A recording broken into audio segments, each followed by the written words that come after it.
অক্টোবৰ মাহৰ পৰা এই আন্দোলন জুৰিছো।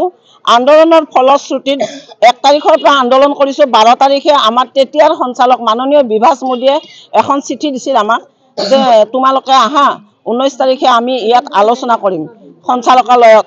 আমি তেওঁৰ প্ৰতি সন্মান জনাই সাময়িকভাৱে 19 তাৰিখলৈ আমাৰ সেই তেতিয়াৰ আন্দোলন আমি সাময়িকভাৱে স্থগিত ৰাখি পেলাই আলোচনাত গ'লো 19 তাৰিখে। আৰু 19 তাৰিখে ডাইৰেক্টৰে আমাৰ লগত আলোচনা কৰি পেলাই কৰ্মীৰ কাৰণে 12,000, মিনি কেন্দ্ৰ কৰ্মীৰ কাৰণে 10,000 আৰু সহায়িকাৰ কাৰণে 7,000 টকা প্ৰপ'জেল এটা দিছপুৰত পঠিয়ালে। লগতে তেওঁ এটা কথা ক'লে যে তোমালোকে, মোৰ নাম জয়মতী, তোমালোকে পাৰিলে এবাৰ CM-ক লগ ধৰা। CM-ক লগ ধৰাৰ কাৰণে আমি বহুবাৰ দিছপুৰত গ'লোঁ। CM-টো আৰু এনেকুৱা বস্তু নহয় পইচা দিলে কিনিব পাৰি, ডাঙৰ মানুহ তেওঁ। গতিকে আমি লগ নাপালোঁ। লগ নাপাই পেলাই আমি আমাৰ ডিপাৰ্টমেণ্টৰ কমিশ্যনাৰ তাতে গ'লোঁ। কমিশ্যনাৰক সুধিলোঁ যে আমাৰ ডাইৰেক্টৰ ছাৰে যে যিটো প্ৰপ'জেল দিছিল কিমান দূৰ আগুৱাইছে। তেওঁ ক'লে যে আমি ডাইৰেক্টৰলৈ এখন লেটাৰ লিখিছোঁ। এই লেটাৰখনত মানে এইটো কাৰণত দিছোঁ, অসমৰ 1,21,000 ছোৱালী, কাৰোবাক 12, কাৰোবাক 10, কাৰোবাক 7, বাজেটটো কিমান লাগে সেইটো তেওঁক দিবৰ কাৰণে লেটাৰ দিছোঁ। তেওঁ লেটাৰখন আহিলে আমি ছেক্ৰেটেৰিয়েটত দিম। তাৰপিছত আমি গুচি আহিলোঁ। 12 জানুৱাৰী তাৰিখে আকৌ CM-ক এখন চিঠি দিলোঁ, ছাৰ আপুনি আমাক অকণমান সময়ৰ কাৰণে সাক্ষাৎ দিয়ক। নিদিলে। আমি আকৌ 18 জানুৱাৰীত CM-ৰ ওচৰত গ'লোঁ, কিন্তু CM নাই। তেওঁৰ PA-জনক হেমন্ত চৌধুৰীক লগ কৰি কিনে আমি আৰু নিবেদন বহুত দিলোঁ। আৰু তেওঁক ভাৰ্বেলি আমি ক'লোঁ যে আজি আমাক লগ দিয়ক না। আমি যদিও গুৱাহাটীৰ পৰা আহিছোঁ, আমি অসমৰ বিভিন্ন প্ৰান্তৰ পৰা মানে পদবীধাৰীবিলাক আহিব লগা হয়, গতিকে অলপ অসুবিধা হয়। তেওঁ কৈছে এইটোতো নোৱাৰি, কাৰণ হাজাৰ মানুহ আহিছে, গতিকে আপোনালোকক ফাৰ্ষ্ট টাইম দিলেতো নহ'ব, আপোনালোকে কাগজ পত্ৰবিলাক দি যাওক। এনেকৈ মানে আমি দৌৰা-দৌৰি কৰি আছোঁ। ইতিমধ্যে বাজেট আপোনালোকে চবেই চাই আছে, বাজেট হ'ল। বাজেটৰ আগতে আমি 13 তাৰিখৰ পৰা আমি গুৱাহাটীত বহিলোঁ মানে সঞ্চালকৰ লগত আমাৰ আন্দোলন, ধৰ্ণা কাৰ্যসূচী আমাৰ চলি আছে। বহু আশাৰে বাট চালোঁ, 12 তাৰিখৰ পৰা একো নহ'ল। সেইটো কাৰণত 13 তাৰিখৰ পৰা পুনৰ আমাৰ আন্দোলন তীব্ৰ কৰিলোঁ।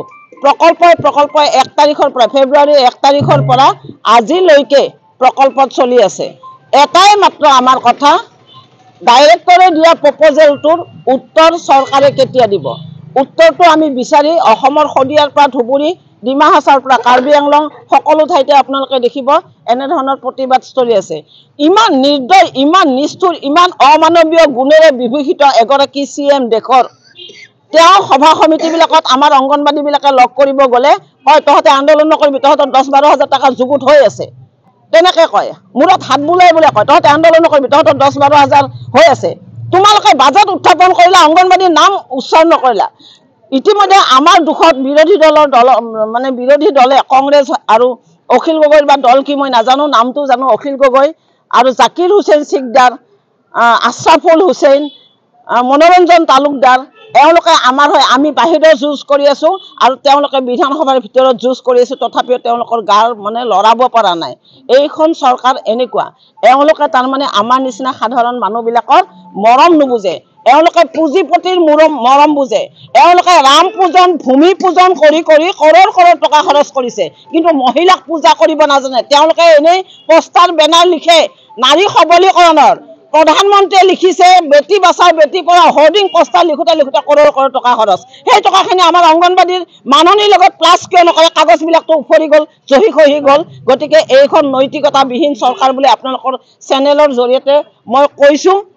তথাপিও আমি বাট চাইছোঁ ছাপ্লিমেণ্টাৰী বাজেটলৈ। আমাৰ আন্দোলন চলিছে, চলিবই, যেতিয়ালৈকে আমাৰ এই প্ৰপ'জেল, ডাইৰেক্টৰে দিয়া প্ৰপ'জেল ঘোষণা নহয়।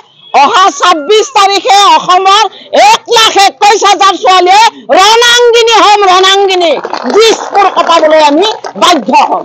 এইখিনি আমাৰ